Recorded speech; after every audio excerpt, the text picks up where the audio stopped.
And the presence of passed pawns with the free light pieces makes it even easier for the stronger side to convert the advantage. The reason for that is that the passer is keeping busy one of the opponent's heavy pieces, and thus it's very easy for the stronger side to try and to coordinate the pieces and to start winning that piece from behind. And usually this is a heavy piece, a good one, tasty one. The sample that I want to show is the game Wróblewski against Sutovsky from the Serbian League 2009.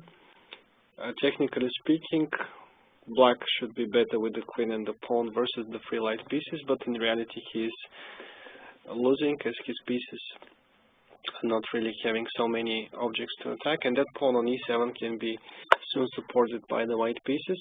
At first, Wróblewski is transferring the knight to a better square, to c4, and from c4 that knight would be willing to take the pawn on d6, and after that to take the rook on e8 as well. Rook a b8 was the answer. Knight to c4, d5. Now knight d6 immediately is not possible because of queen c5 check and queen takes d6. In the game, Wróblewski played rook a c1, which is not a bad move, but even better would be knight d4. Knight d4 would lead to decisive advantage for white. He doesn't give the pawn on b3, and after the possible queen b3, he is going to defend the knight with the rook. Just have a look how the white pieces are defending each other and how they're supporting with tempos, always attacking the queen. And the queen is not capable of doing anything, as it is too powerful piece to be traded for any of the minor pieces that the opponent has. After the possible queen g6, knight e5, the queen will either have to go to the ugly h7 square or to h5.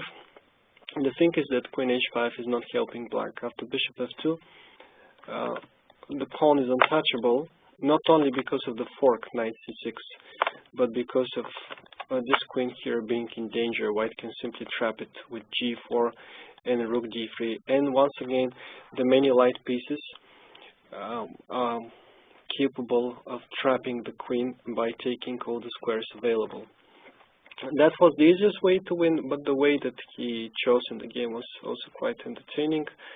After rook a c1, queen takes b3, knight d6, white won the exchange on a8, and he managed to keep the super powerful pawn on e7.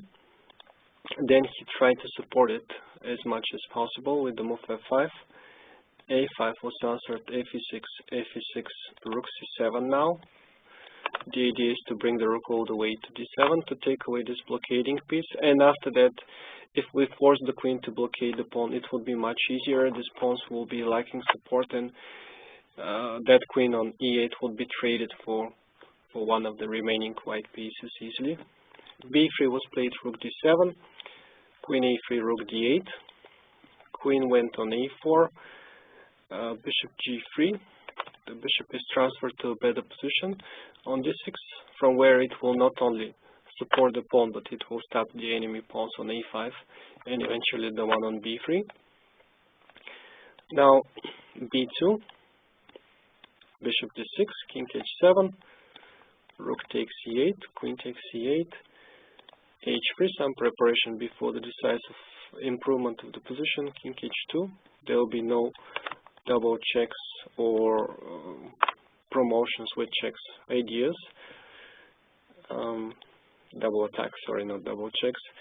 d4, knight takes d4, queen d7, bishop a3, and one by one the pawns disappeared from the board. So first it was the d pawn. Now it is the next, that pawn on b2 would disappear. So Sutovsky tried his last chance. He attacked the rook with queen c3, and after rook g1 he sacrificed some material. He took on d4. He even allowed that pawn to come into queen. There was not much that he can do anyway, and he tried to save this one.